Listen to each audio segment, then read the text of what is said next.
Dernière séquence de cet après-midi, il ne faut pas rigoler comme ça. Hein. Dernière séquence de cet après-midi, on va, après avoir vu la production bas carbone, on va voir la valorisation de l'agricole sous une forme nouvelle, probablement digne d'intérêt. En tous les cas, c'est ce que ceux qui vont se succéder à mes côtés vont vous dire et vont vous argumenter et vous démontrer.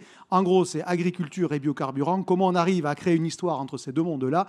J'appelle à mes côtés Émilie Hall, qui est la responsable du sourcing bas carbone de chez CEPOL, Olivier Massé, alors attention, je vous lis, de chez Brown Manor Consulting Limited, voilà, bon, tu m'excuseras si je l'ai mal prononcé, mais ça va aller, qui nous arrive tout droit de tellement loin qu'il a un bilan carbone, le meilleur bilan carbone de ceux qui sont aujourd'hui dans l'assistance, puisque tu nous arrives de Yorkshire. Ah non, j'ai compris New York quand on me disait York. Je me suis dit, je vais commencer par le tacler tout de suite avec son empreinte carbone. Et en fait, c'est moi qui m'empatouille. Et à distance, normalement, justement parce qu'il voulait maintenir son bilan carbone présentable, on devrait avoir Yuri. Yuri, nous entends-tu? Ça fait un peu Houston, es-tu là? Mais Yuri, on peut démarrer sans Yuri de toute façon. On me fera signe dans l'oreillette que je n'ai pas quand Yuri sera présent. Voilà, parfait. Émilie, on va démarrer avec toi, comme on l'a fait tout à l'heure sur la séquence sur le financement, parce que le sujet agriculture, énergie, biocarburant, ça mélange tout un tas de sujets, à commencer par la réglementation, la régulation, l'état des lieux, ce qui fait. Qu'est-ce qu'on doit savoir avant même de commencer à s'intéresser à ce sujet-là et qu'on ne sait pas nécessairement, sauf quand on bosse dedans matin, midi et soir, comme toi chez CEPOL. Ça marche. Bonjour à tous. Alors, si on reprend un peu le cadre réglementaire, on peut remonter à 2015, où on a eu les accords de Paris qui nous ont donné une trajectoire pour le climat. Et puis ensuite, on fait un petit saut dans le temps. On arrive en 2021, où là, c'était le European Green Deal. Et c'est succédé tout de suite après Fit for 55. European Green Deal, le but, globalement, c'était de définir une trajectoire pour que l'Europe atteigne la neutralité carbone d'ici 2050. Fit for 55, l'idée, c'est de réduire les émissions de gaz à effet de serre, de CO2, de 55% d'ici 2030. Là, on va dire que c'est le cadre assez macro. Et puis, en fait, au sein de ces paquets, on a toute une série d'actions législatives qui se déclinent. On peut parler des quotas CO2 qui sont peut-être relativement connus. Et on en a une en particulier qui nous concerne, qui est la directive énergie renouvelable, et donc qui va poser le cadre des réductions d'émissions de gaz à effet de serre et de l'incorporation d'énergie renouvelable dans les transports notamment. Une fois qu'on a dit ça, c'est un cadre européen qui va se décliner au niveau des États membres et avec plusieurs options à nouveau. Et on peut prendre deux exemples significatifs. L'exemple français où on a une approche d'incorporation de biocarburants en énergie ou en volume. Et donc là, quand vous faites le plein à la pompe, il y a un petit B7, donc il y a 7% de biodiesel dans votre plein, dans le réservoir au final. Et puis on a une approche qui est plutôt allemande ou nordique, puisque les Suédois ont aussi pris cette option, qui est de dire qu'il y a un pool d'émissions de gaz à effet de serre qui se fait à l'échelle du pays et qu'il faut réduire ces émissions de X%, avec un niveau plus ou moins ambitieux et des trajectoires qui ont lieu d'aujourd'hui à 2030 pour l'instant. En Allemagne, on est à 6 ou 7% de réduction d'émissions de gaz à effet de serre. En Suède, on est à 20% de réduction d'émissions de gaz à effet de serre sur l'ensemble des émissions dans le transport. Quand on parle de réduction, peut-être ça reste aussi un peu théorique, mais comme ça, on parlera tous le même langage. Il faut se dire qu'en fait, on a une approche d'analyse de cycle de vie où on va comptabiliser l'ensemble des émissions liées à la production des biocarburants. Et quand on parle d'agriculture, du coup, ça part des intrants, des actions au champ, le semis, la plante, sa récolte, et puis ensuite sa transformation, et toute sa vie jusqu'à ce que le biodiesel soit dans le carburant de la voiture. Et on fait le parallèle sur la partie fossile, avec la phase d'exploration, le forage, la raffinerie, et ainsi de suite, à nouveau jusqu'au réservoir.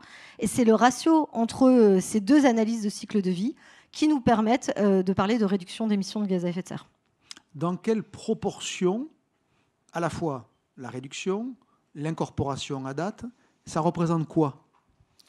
Parce que tu nous as parlé B7 et les 7%, mais c'est qu'une part de ce que l'on consomme. Si on additionne aujourd'hui tout ce qui est utilisé à cette fin-là, ça représente quoi? Je ne sais pas, peut-être qu'on peut l'exprimer en nombre d'hectares aussi, ou en tonnes de je ne sais pas quoi. Enfin, si on essaye de le quantifier. Alors, ce qu'on peut faire, c'est le quantifier un peu par matière première, ou par exemple, globalement, chez CEPOL, Nous, ce qu'on fait, c'est qu'on achète des graines de colza et de tournesol, qu'on triture et puis qu'on estérifie ensuite en biodiesel, en ester de colza principalement. Et là, on est capable en fait de réduire les émissions de gaz à effet de serre dans le meilleur des cas, allant jusqu'à 100%. En fait, donc on atteint une forme de neutralité par rapport au diesel fossile correspondant. C'est-à-dire que la combustion d'un ester, tu me pardonnes si je dis des conneries, la combustion d'un ester de colza peut générer aucune émission.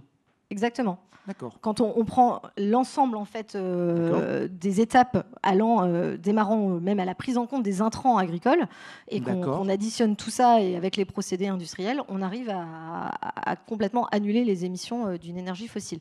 Et ça, c'est grâce en fait à la prise en compte du stockage du carbone par le sol au moment de la culture du colza. Oui, parce qu'en tant que tel, ça génère du carbone, mais c'est compensé par ce qui est stocké. Exactement. Voilà. Ça représente combien d'équivalents producteurs, d'hectares, de comment on peut quantifier sur le côté production maintenant? Alors sur le côté production, globalement au niveau français, on peut se dire qu'il y a environ 2 tiers de l'huile, sachant que dans le colza, on a 56% de tourteau, donc avec un débouché protéines, et puis le reste, 44% si on prend des grandes échelles d'huile. On a 2 tiers de l'huile qui va avoir un débouché énergétique.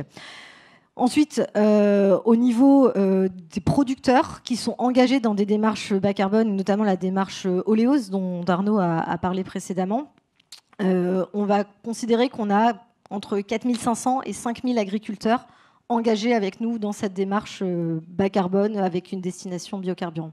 D'accord. Sur une échelle qui irait de 0 à 100 par exemple, sur le chemin qu'on a fait par rapport à tout le chemin qui reste à faire, tu mettrais le curseur où? Je ne te demande pas un chiffre à la virgule, évidemment, tu as compris. C'est juste pour tenter de toucher du doigt à la fois le potentiel de la filière et ce qu'elle a déjà fait. Alors l'idéal, ce serait d'embarquer avec nous l'ensemble de la filière. Oui, mais à date. Donc on a 4500 producteurs sur une enveloppe globale de 70 000 producteurs de colza français. Donc je pense qu'on est au début de l'histoire. Et je pense que c'est Grégoire de chez Soufflé qui en parlait tout à l'heure. On a touché d'abord les pionniers. Maintenant, au travers d'un exemple très concret comme Oleos, où on a été capable de rémunérer les pratiques, on espère être l'élément déclencheur chez d'autres agriculteurs qui se posaient la question et que cette contribution financière à la transition puisse les aider à passer le pas, en fait, et mettre en place des pratiques plus vertueuses. Est-ce que ça va suffisamment vite à tes yeux, ou aux yeux de CEPOL plus généralement? Alors, comme vous êtes partie prenante là-dedans, j'imagine que vous dites que ça pourrait aller plus vite, mais de manière j'aimerais que ça aille plus vite, oui, mais de manière assez objective, ça va là, pas assez vite. Les dernières moutures réglementaires nous montrent que même d'un point de vue du régulateur, l'idée c'est d'accélérer un peu le rythme de cette transition. Et donc il va falloir que l'ensemble des agriculteurs se mettent à la mise en œuvre. Il y a déjà en fait des pratiques, mais il va falloir qu'on soit capable aussi de les tracer et de tirer ce fil entre le pétrolier et l'agriculteur pour que chacun soit dans la démarche. On salue Yuri qui est à distance. Bonjour Yuri, est-ce que tu nous entends? Bon, super. Très bien, merci. Je reviens vers toi dans quelques instants, quelques minutes. On continue ce petit panorama. Olivier, c'est intéressant parce qu'il a un parcours dans le pétrole classique, on va dire, et désormais, de l'autre côté, je ne sais pas s'il y a un côté qui s'oppose à l'autre, mais en tous les cas, ton regard sur le sujet qui nous anime, il est forcément teinté de l'expérience que tu as dans ce marché historique qui est le marché pétrole. Pourquoi ça ne va pas suffisamment vite, finalement ? Alors que quand c'est présenté comme on l'a entendu, ça fait baisser les émissions, ça produit le même... On se dit, mais il y a une forme d'évidence là. C'est peut-être qu'il y a quelque chose qu'on ne voit pas. À mon avis, il y a une forme d'évidence. Depuis le début, et je dis depuis le début, probablement aux alentours de 2005-2006, il y a eu une prise de position, en particulier de certains OGN environnementales, contre les biocarburants, qui a un peu ralenti tout ça et qui a beaucoup fait hésiter le régulateur. On parlait du régulateur européen en particulier qui est en train de nous fondé ou infondé ces freins qui ont été je vais répondre en deux temps. Ouais. Donc il soulève des problématiques telles que donc food versus fuel, la compétition, l'alimentaire contre l'énergétique. l'acronyme anglo-saxon ILUC, Indirect Land Use Change, donc comment on dit en français, le changement indirect de quasi. Voilà. Donc toutes ces problématiques, pour moi, elles sont réelles. Le deuxième élément de ma réponse, c'est le côté un peu plus idéologique, je dirais, de l'attitude, une attitude qui est quand même assez binaire, où c'est fromage ou dessert. C'est food ou fuel. Et en fin de compte, finalement, je simplifie, je caricature un peu, mais finalement, ça se manifeste comme nature ou agriculture. Et en fait, ce qui me chagrine beaucoup, c'est que bien évidemment, la réalité est beaucoup plus complexe que ça. Et la flexibilité... Le problème a été mal posé alors dès l'origine ? Parce que malgré tout, ça correspondait à une réalité. Vu des yeux de ceux qui l'ont posé, ça correspondait à une réalité. Ça correspondait à une réalité. Et il y a eu une opposition entre un débat de la part de l'industrie. Et d'ailleurs, les pétroliers ont été, dès le départ, je dirais, relativement du côté de l'industrie des biocarburants, parce que les pétroliers ont bien compris que le futur, c'était pas les carburants fossiles. Mais l'opposition s'est plutôt trouvée entre un discours de l'industrie qui était très technocratique, basé sur les faits, et quand même assez ennuyeux finalement. Hein. Il fallait une demi-heure pour expliquer son point de vue, qui s'oppose à une communication beaucoup plus émotionnelle, beaucoup plus dramatique de la part des OGN. On a tous vu l'orang-outan avec la pompe à essence. Et en fait, ce débat a rapidement basculé un peu dans l'émotionnel, dans la caricature. Et on est toujours un peu dans cette... Donc ça, c'est ce qui explique qu'une évidence n'avance pas aussi rapidement qu'on pourrait penser qu'elle avance. C'est ce qui explique que le rythme de l'avancée ne soit pas à la hauteur de ce qu'on aurait pu espérer et ne soit probablement pas à la hauteur de ce qu'on pourrait faire. Est-ce que le régulateur n'a malgré tout pas une responsabilité, soit pour accélérer le mouvement, soit pour avoir tenté de mettre un peu de rationalité là où il se laissait parfois un peu bercer par l'émotion, pour des raisons peut-être politiques? Est-ce qu'on peut aller sur la responsabilité du régulateur dans ce qui s'est passé et sur sa responsabilité de ce qu'il doit faire aujourd'hui? On peut. Moi, je me mets à la place du régulateur. Tout le monde lui crie dessus, en fait. D'un côté, les OGN lui crient dessus de leur point de vue. L'industrie, à juste titre, fait remarquer qu'on a la capacité d'aller plus vite, de faire plus. Et surtout, fait remarquer que les biocarburants, c'est le présent de la décarbonisation des transports. Contrairement à des choses comme l'électricité, l'hydrogène, qui sont des solutions à long terme, mais qui sont des solutions à long terme, qui sont faciles à suivre politiquement également. Les biocarburants, c'est maintenant, et la tonne de carbone évitée maintenant vaut beaucoup plus cher, a beaucoup plus de valeur dans le budget carbone que la même tonne de carbone dans 10 ans ou dans 15 ans. Donc le régulateur le comprend bien, ça. Et il a cette tension continue entre le besoin d'aller plus vite pour gérer ce budget carbone le mieux possible et les réservations, les questions, et le fait que les réponses sont techniques et complexes. On va dire pour l'exercice, avant d'aller voir Yuri qui nous raconte l'histoire de la cameline, on va dire pour l'exercice que vous avez face à vous l'ensemble des Français et vous avez 1 minute pour les convaincre que le principe de la compétition entre agriculture et énergie est absurde parce qu'il n'y a pas lieu d'être. Comment vous vous y prendriez ? J'ai bien entendu, il y a un sujet très émotionnel parce que dans l'opinion, ça a été vu comme tel. Voilà. Et comme le politique est le reflet de l'opinion, voilà. On va supposer que vous avez tous les Français face à vous. Comment vous tentez de les convaincre qu'en fait, ce n'est pas un sujet, la compétition ? Qu'est-ce que vous leur dites ? Et comment vous l'argumentez ? Émilie, est-ce que tu veux... Je pense qu'il y a un peu d'éducation. C'est pas facile comme exercice. Il y a un peu d'éducation à faire sur le sujet. Et ce qu'on a un petit peu abordé tout à l'heure, c'est de repartir sur une approche plutôt complémentaire que oui, mais comment tu le démontres ? Voilà. Et j'y viens. Mais globalement, quand on produit, et je le disais, une tonne d'huile, on prend une tonne de graines, on va produire 440 kilos d'huile, mais aussi 560 kilos de protéines, de tourteaux, et donc de protéines, et donc d'alimentation du bétail. Mais toi, tu prends les 440 kilos d'huile, tu les prends. Aujourd'hui, on n'est pas autosuffisant en protéines. L'autosuffisance protéinique de la France, elle est très loin. On est encore importateur de tourteaux de soja ou de soja pour le triturer en Europe. Et indirectement, à chaque fois, hein, ce n'est pas forcément des liens directs, mais c'est de la déforestation. On travaille aussi sur l'augmentation du contenu en protéines de la graine de colza. Et là, si on fait un petit calcul rapide, le potentiel d'augmentation, il peut être de 3, 4, 5, 6 points de protéines dans la graine. Et l'augmentation en fait de la protéine de colza, de la protéine dans la graine de colza, va nous permettre d'éviter jusqu'à un équivalent d'1 million d'hectares de soja déforestant d'origine Amérique du Sud.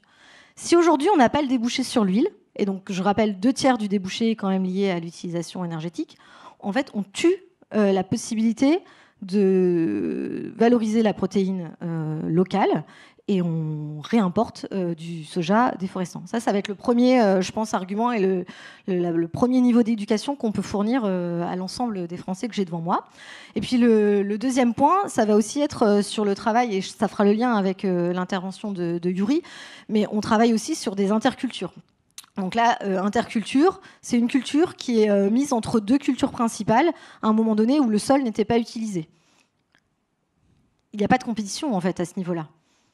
Le sol, il était tel quel ou avec un couvert, mais on n'en retirait aucune production. Donc je pense qu'à ce niveau-là, on ne peut pas parler de compétition entre l'agriculture et l'énergie. Qu'est-ce que tu dirais donc Olivier, tu as aussi tous les Français face à toi. Exactement tous ces points. C'est le monde du « et » par opposition au monde du « ou ». Mais là, tu ne le démontres pas. Quand tu dis ça, tu le démontres pas. Non, mais ce qu'a dit Émilie, c'est des exemples remarquables. C'est juste ce qu'elle a dit, ça va. C'est des exemples remarquables c'est les protéines et les huiles, c'est les cultures et les cover crops, les couverts. Voilà. Moi, j'habite en Angleterre depuis 30 ans, donc des fois, les mots français ne me viennent pas. Et il faut y croire. Il faut y croire parce que la flexibilité du système, tous ceux qui sont venus cet après-midi ont parlé d'une approche systémique. La flexibilité du système est telle que le système peut répondre beaucoup plus que ne le pensent ceux qui ont une vision quand même assez étriquée, assez réductrice du monde de l'agriculture. On va parler de l'interculture. Yuri, nous reçois-tu toujours? Oui. Alors, super, merci. Donc, Yuri, tu es le cofondateur et le patron de la Camelina Company. Alors, tu vas nous dire pourquoi la boîte s'appelle Camelina Company, parce que la plante s'appelle la Camelina, donc voilà. On n'a pas trop creusé. Oui, mais c'est pas grave du tout. Ça a le mérite d'être explicite. Ma boîte s'appelle Édition d'Auvert, donc je vous mets à l'aise. Je ne vais pas lui jeter la pierre. Plus sérieusement, c'est quoi la petite histoire de la cameline dont je vais te faire quand même un aveu quand on s'est parlé? Et pourtant, après avoir traîné mes guêtres dans des études d'agri, je n'en avais jamais entendu parler. Je ne savais pas ce que c'était que la cameline. D'où ça vient et comment vous avez trouvé ça? Je vais vous répondre et si vous me permettez, je reviens un tout petit peu en arrière pour revenir à la réflexion que vous étiez en train de faire ensemble. Et l'un des gros problèmes, je pense, que l'on a eu, puisque la boîte elle a commencé il y a presque 12 ans, ce qu'on a vu, c'est qu'on a pris justement la caricature de l'orang-outan dans la plantation de palme et on a pris l'extrême ou la caricature, c'est-à-dire les huiles végétales, comme si toutes les huiles végétales étaient produites comme du palme, comme l'ensemble. Donc, je pense que le régulateur, il a pris presque 10 ans là, à voir que toute l'huile végétale, toute l'agriculture n'est pas en compétition avec le food, avec la nourriture, et qu'il y a, comme on disait, ça dépend de où c'est produit et comment c'est produit, on peut être extrêmement durable. Donc, quand on a vu ça il y a 12 ans, on a creusé un petit peu plus, on a vu que la cameline était une culture qui pouvait être très bien cultivée comme culture intermédiaire, comme interculture, c'est-à-dire, comme bien disait Émilie avant, introduite dans la rotation de l'agriculteur entre deux cultures principales, sans déranger aucune d'elles. C'est-à-dire, on ne fait qu'additionner une nouvelle culture, c'est-à-dire plus d'huile et plus de protéines à la rotation et à la production de l'agriculteur, et que donc cette huile était durable pour l'énergie et que le tourteau, une fois qu'on a extrait l'huile de la graine qui est riche en protéines, pouvait être en plus donné et employé comme nourriture pour l'alimentation animale. Une question naïve Donc, avant d'avancer dans la cameline. Est-ce que c'était une plante qui était cultivée dans une logique industrielle avant que vous l'utilisiez comme interculture? Ou est-ce que c'était, non, c'était dans les variétés, point, mais on n'en faisait rien? Alors, la cameline est une culture qui a été utilisée il y a très très longtemps par les Romains, les Grecs, les Vikings, etc. Elle était aussi cultivée en Europe, notamment jusqu'à la Deuxième Guerre mondiale. Et après la Deuxième Guerre mondiale, il y a eu un choix à niveau européen comme culture qui produisait de l'huile d'hiver. Cette culture a été le colza. Et du coup, les hectares de cameline ont chuté. Et il y a, je dirais, 15-20 ans, il y a eu, notamment en Europe et aux États-Unis, une recherche de nouvelles cultures qui produisaient de l'huile. Et la cameline, qui a pas mal d'atouts comme culture résiliente pour être cultivée comme culture intermédiaire, a été relancée. Une culture intermédiaire, par principe, ça doit avoir un cycle très très court. Sinon, ce n'est pas une culture intermédiaire. C'est quoi le cycle de la cameline? Alors nous, les cycles, on les mesure en degrés jours, puisque c'est pas la même chose 30 ou 90 jours en France en été ou en Amérique du Sud en hiver. Mais pour vous donner une référence, en France en été, on arrive à semer et récolter en 85 ou moins de 90 jours. Ok, donc en 90 jours, la plante, elle fait son cycle et elle produit sa graine. On est bien d'accord, puisque l'intérêt de la cameline, c'est qu'il y a une récolte. C'est pas juste pour retourner la terre et l'enfouir. Enfin, je caricature un peu, mais c'est pas de la moutarde, quoi. C'est pas une interculture moutarde. Exactement. C'est comme un couvert végétal moutarde, mais comme elle a un cycle très très court, on arrive à récolter la graine. Et est-ce qu'elle est gourmande en ressources, au sens large du terme, que ce soit de l'eau, de l'azote, ou tout ce qu'on peut imaginer? Alors, on aime dire qu'elle est bas intrant. Comme toute crucifère, elle aime bien l'azote, mais par contre, elle est très résistante aux pestes et aux maladies. Donc, de ce point de vue, on n'utilise aucun intrant pendant son cycle.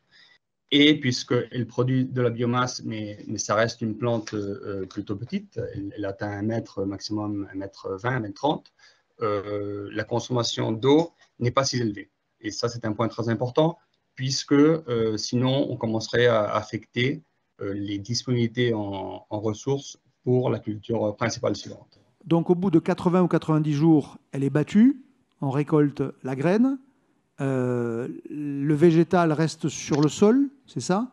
La biomasse reste, c'est ça. Toute la biomasse aérienne et souterraine reste. Et la graine, elle est travaillée pour devenir donc pour partie du tourteau, pour partie de l'huile, c'est ça? Exactement. Elle Dans est quelle triturée proportion? dans les installations. Alors, elle est triturée dans des installations existantes, comme celle d'un colza ou d'un tournesol, plutôt colza.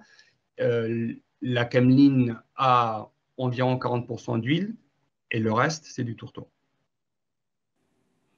Aujourd'hui, vous avez combien d'hectares? Alors, vous êtes en Espagne, Yuri, pour, pour le Alors, nous, on préciser. est Je ne en l'ai peut-être pas dit Espagne. tout à l'heure. Dans quelle région, Oui, d'ailleurs, vous on êtes est en Espagne? Je ne le vois pas, je ne l'ai pas noté. à Madrid. D'accord. Je suis à Madrid.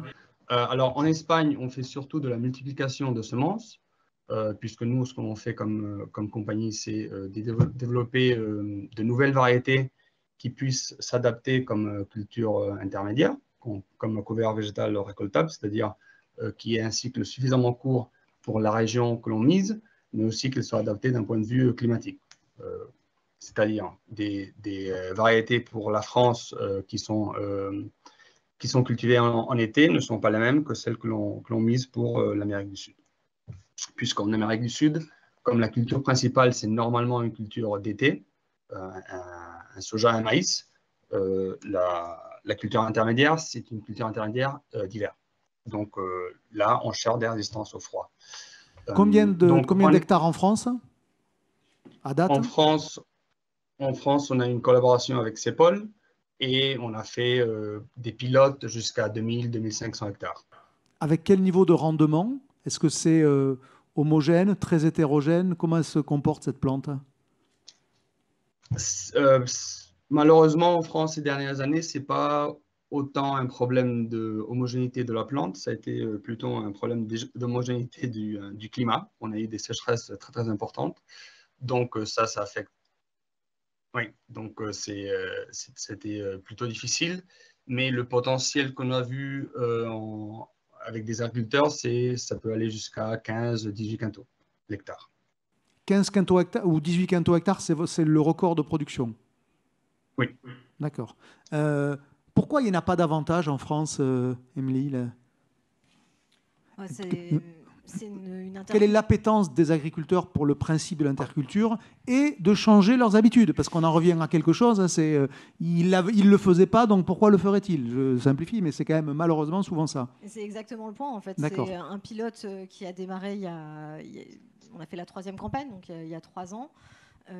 Et c'est quelque chose qui n'existait pas du tout avant. Donc en fait, on arrive sur le terrain avec une nouveauté et c'est Monsieur Burette qui en parlait tout à l'heure aussi. Il faut aller, je pense, contre l'image que ça peut donner. Alors en plus, les dernières années, face à la sécheresse, les levées n'étaient pas forcément optimales. Donc c'est, je pense, assez long de mettre en place des nouvelles filières comme la caméline, mais ça vaut le coup d'essayer. C'est la plante magique. La plante magique. Non, mais quand on l'écoute parler de sa caméline, on va le dire comme ça, elle a un cycle vachement court, elle fait une graine, enfin, elle fait un mètre. Et elle va faire voler des avions, donc. Oui. Voilà, mais c'est nana, mais c'est mieux que de la moutarde, quoi, concrètement. Quand on fait un couvert moutarde, on fait pas voler des avions derrière. Alors, on peut avec certaines moutardes. Hein, il y a d'autres intercultures. Non, mais je pense que c'est important de préciser que caméline, c'est pas la seule interculture aussi. Il y a d'autres intercultures comme Brassica carinata, qui elle est aujourd'hui uniquement en Amérique du Sud. Mais en fait, tout ce développement d'interculture oléagineuse, globalement, oui, elles ont de la biomasse qui retourne au sol, elles ne sont pas en compétition avec des cultures alimentaires, elles ont des réductions d'émissions de gaz à effet de serre relativement bonnes parce que une faible demande en intrants. Et puis, derrière, elles ont une éligibilité pour servir de biocarburant aérien. C'est pour ça que je disais plante magique. Pas mal de cases. Je disais plante magique. Donc voilà, c'est quand même ça. Quelle est la part des agriculteurs qui, chez vous, font de l'interculture sans même se demander ce qu'ils y mettent? À la grosse louche. C'est une bonne question. Alors, je pense 100% des agriculteurs oléoses, ou près de 100% des agriculteurs oléoses ont recours à la pratique parce que c'est la interculture, démarche, en fait, parce qu'on est dans la démarche bas carbone et on sait que d'avoir un couvert végétal au sein de la rotation, c'est un des éléments clés pour remettre du carbone dans le sol. Les 2500 hectares de caméline sont aussi des agriculteurs, on va dire, au travers des organismes stockeurs qui travaillent avec CEPOL. Au-delà, c'est une pratique qui n'est pas forcément tracée, mais un peu plus ou moins au doigt mouillé, peut-être 30% de la ferme France. C'est pas beaucoup. Il y a du potentiel de croissance. Quand vous parlez de la caméline, Yuri, les contre-arguments que vous recevez, que vous entendez, sont lesquels? Alors, dans le cas de la France, je pense que c'est vrai que la fenêtre pour introduire la culture, elle est plutôt courte. Elle est courte. Donc, il faut être très, très réactif pour semer dès que possible. Et la caméline, c'est une plante avec des semences très petites. Donc, il faut être juste vigilant à comment on sème. Et d'ailleurs, c'est là où se joue d'ailleurs le succès de la culture, puisqu'après, ça va si vite qu'il y a très peu à faire. Et une des réponses les plus communes, c'est qu'il faut, en période de récolte d'ailleurs, être vigilant pour semer. Donc, c'est comme disait Émilie, c'est une habitude que les agriculteurs n'ont pas. Et puis après, c'est vrai qu'il faut que, à l'envers, quand l'agriculteur est en train de penser à semer sa culture d'hiver, il faut qu'il sorte sa batteuse. Donc bon, c'est aussi un changement culturel qu'il faut faire pour intensifier et éliminer les périodes de jachère. est-ce que c'est une culture qu'on appelle technique? Vous savez qu'il y a des cultures qui sont plus ou moins techniques, hein, certes, voilà. Est-ce que c'est au sens difficile à réussir? Vous l'avez évoqué à demi-mot là pour le semis. Est-ce que c'est technique ou pas? Je ne la qualifierai pas de technique, il faut juste être sûr que l'on réussit le semis. Donc, c'est aussi simple que bien préparer le sol et semer superficiel. Si cela s'est fait et là, on a une pluie derrière, on n'a pas. Ça commence à être gros technique, problème. là, ton truc. Hein. Il faut semer dessus, mais pas trop dessous quand même, et puis il faut qu'il pleuve après. Moi, je force le trait. Émilie, même question. C'est une culture technique ou pas? Est-ce que ça pourrait être ça l'élément qui explique que c'est difficile de les convaincre, hein, ou pas? Un peu comme Yuri, je dirais pas forcément que c'est technique, mais D'accord. le fait que c'est nouveau, en fait, on voit Ok, aussi d'accord, pas mal d'accord. d'agriculteurs qui cherchent à expérimenter, alors que le travail a déjà été fait. Et si sûr. en fait on suit la recette, normalement ça marche. Bon, plutôt alors, bien. donc on a une graine en plus, la cameline, ok. On a l'état des lieux, le terreau plus ou moins fertile. On se met vers devant. Est-ce que le renchérissement substantiel des énergies est une bonne nouvelle pour cette filière-là, dans une approche un peu macro, Olivier? Que le pétrole soit cher, c'est bien, ou pas? Que le pétrole soit cher, ça aide un peu dans la mesure où ça réduit le delta de coût entre le bas carbone et le pétrole. Je voudrais revenir un peu à ce qu'on disait sur la nouveauté de produits comme la cameline. Et après, on revient sur la question quand même parce que ça m'intéresse. Mais juste pour dire, Vas-y. il y a un signal très fort qui a été donné par la Commission européenne il y a à peine un mois, en fait. Pour la première fois, ces cover crops sont apparus sur une liste très importante pour les biocarburants qui s'appelle l'annexe 9. Et vraiment, bon, c'est encore un draft, hein, c'est encore un brouillon, on n'a pas la version finale, mais ça donne quand même beaucoup d'optimisme et je pense qu'il faut simplement de la patience, les choses vont se mettre en place. Donc tu veux dire que la cameline est reconnue comme étant source de les cover crops, donc la cameline en est général. une, la carinata en est une autre, alors il faut définir ces cover crops, mais je ne doute pas que les produits soit comme dedans. ça soient dedans, Bien exactement. sûr. Exactement. Je reviens sur mon sujet de comment on fait pour que ça se développe à la hauteur de ce qu'on a évoqué tout à l'heure comme une forme d'évidence. Donc, plus le prix du pétrole est cher, plus le delta est faible, donc plus c'est facile. C'est ça? Et également, plus il y a d'urgence climatique, je dirais, plus le régulateur se doit d'agir rapidement. Alors, il y a eu une période, il y a souvent avec les technologies nouvelles des périodes en français. D'adoption? Oui, d'adoption ou de honeymoon. Oui, où tout est beau. Voilà, exactement, excusez-moi. Ça a été le cas pour les véhicules électriques. Ouais. Bon, on pose maintenant des questions de fond sur la durabilité des véhicules. J'ai rien contre les véhicules électriques, je le dis, je pense qu'ils font partie de la solution, mais je pense qu'on se dirige quand même vers une approche plus balancée, plus équilibrée, du regard sur la durabilité de toutes ces solutions. Et à ce moment, et un exemple pour ça, Émilie en parlait, c'est que la régulation européenne et donc à terme la régulation française va passer d'un modèle d'incorporation, donc d'un pourcentage énergie, à un modèle de réduction des gaz à effet de serre. Et ça, encore une fois, c'est un signal très important. Absolument. Ça permet d'aller plus haut en termes d'incorporation, c'est ça l'idée? Ça permet d'aller plus haut et de s'assurer que toute la filière a une bonne raison économique de faire ce qu'il faut, de faire les bonnes choses. Est-ce que le débouché énergétique est un débouché qui, sans aucun risque, on peut affirmer sans aucun risque que c'est un débouché économiquement viable à long terme pour l'agriculture? L'avenir nous le dira, non mais je pense qu'aujourd'hui, oui, c'est clairement... Oui. À horizon visible, aujourd'hui, c'est la transition énergétique qui permet en fait de financer la transition agricole.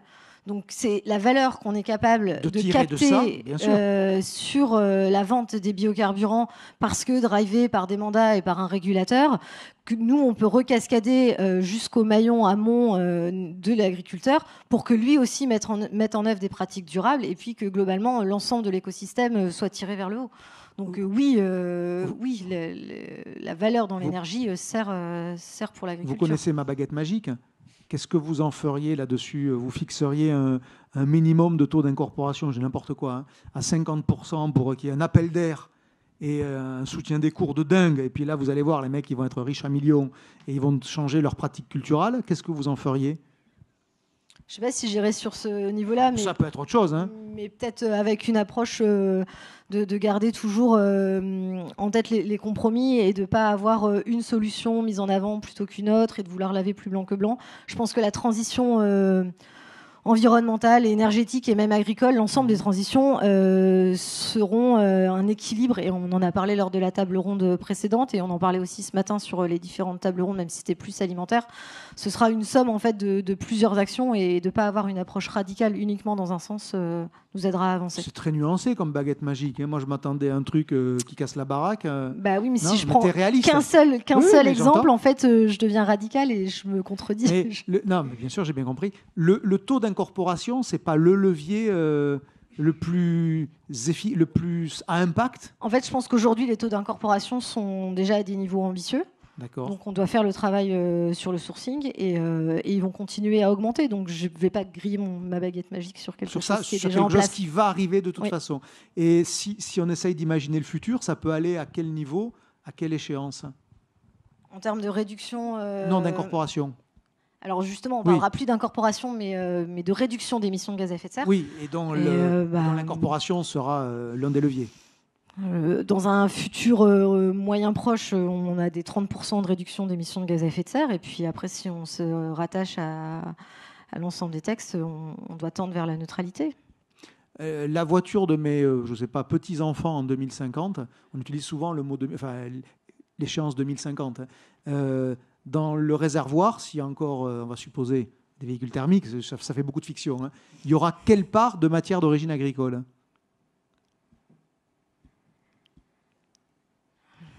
Il n'y aura plus de fossiles déjà. Donc 100%.